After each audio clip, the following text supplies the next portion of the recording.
Hi everyone, and welcome to Creative Chelsey.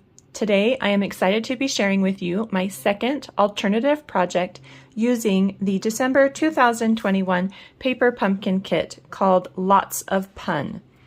This fun kit creates 3 cards, and you get enough supplies in the kit to create 3 of each card. These are the original cards that you can make with that kit. And if you're interested in watching me unbox this kit, or see me create these projects, or see my other alternative projects, you can visit my playlist, and I'll link that up here in the top right corner. If you are new to my channel and want to see more of my videos, click on the subscribe button and then the bell for notifications.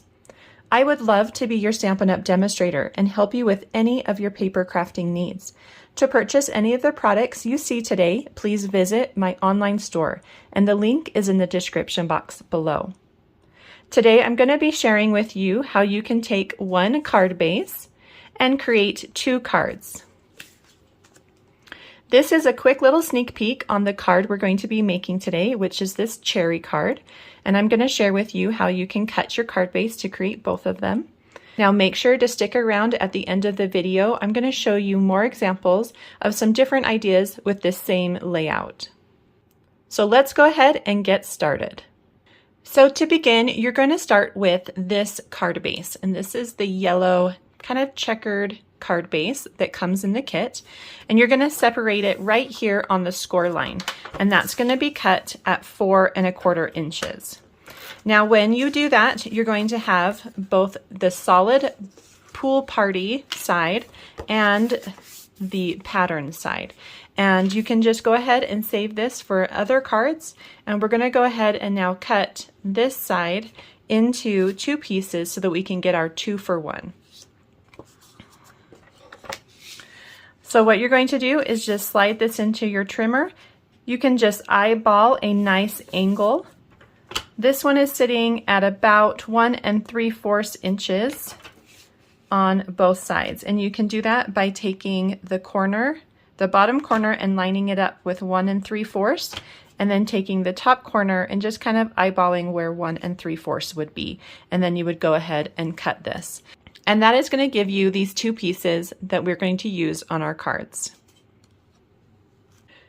So because we did cut up our card base, you do need to have your own card base. And I am using Pool Party cardstock, and I've cut it just in half at 5 1/2 inches and scored it at 4 1/4. So I'm going to go ahead and fold that and use my bone folder to make a nice crease. Then my next step is to add the angled piece at the bottom. So I'm going to go ahead and add this with some regular adhesive.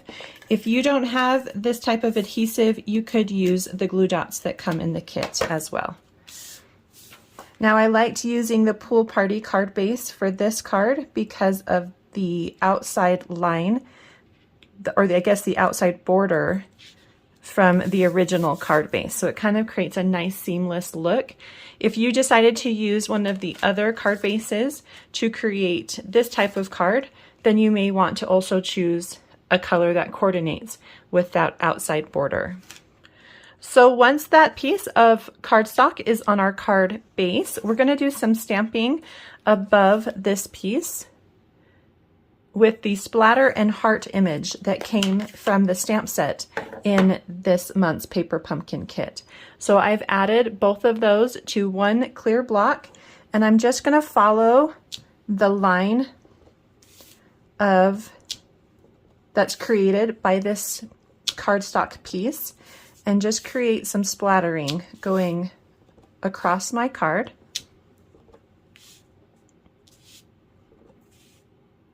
I can do some up a little bit higher too, just to add a little bit of interest. And then I'm going to flip it over and just add some cute little hearts amongst that splattering as well. Make sure to rotate your image so that you get different looks and that doesn't feel so stiff, I guess you could say. So it kind of goes better with that splattering effect. So you'll get something that looks like this. Next, we're going to create some strips that cover up that raw edge of our card base. And from my first alternative cards, I created some fun things with the envelopes from the kit. And so we do have some of the leftover pieces that I can use to create these strips. So I'm going to start with my crumb cake envelope, and I'm going to measure it at a 1/2 inch and cut one strip. And then I'll take my stripe envelope, which is the yellow on the other side. And you could use either pattern for this. And I'm going to cut another 1/2 inch strip there. Now this bottom piece has this curve piece here, and that's going to kind of stand out a little bit. But if I go up just a little bit higher, it's nice and straight, and so you don't see it as much if it has to be on my card. So I'm going to actually go ahead and cut another one, so you can see how that hides that piece a lot better. So I'm going to go ahead and add adhesive to the back of each of these strips. Again, you could use glue dots here.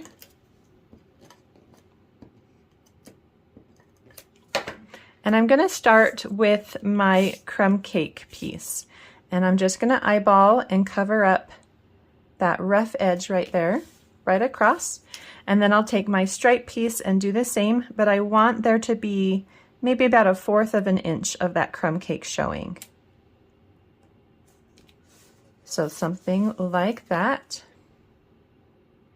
Then I can take a pair of paper snips and trim off the excess.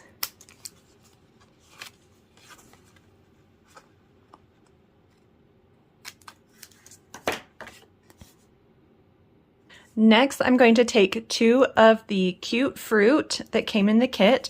On my first card, I used bananas. For this one, I wanted to use the cherries.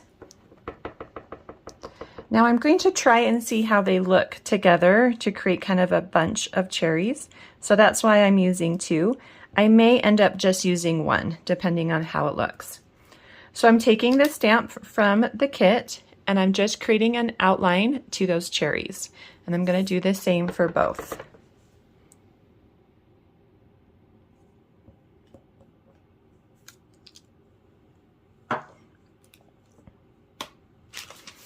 So I am going to use the smaller of the 2 circles from the kit just to give those cherries a background to sit on.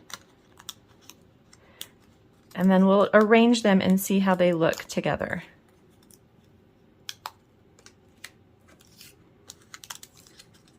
Now you could place these cherries anywhere on your card.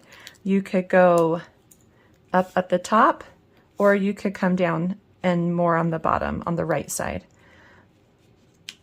So if I do 2 cherries, I could do something like that. I was thinking maybe trying to combine them and create a bunch, but that kind of feels a little cluttered. So I could do 2, or I could just do 1. I think I'm going to do 2. So this back one, I'm going to actually add with some of the glue dots.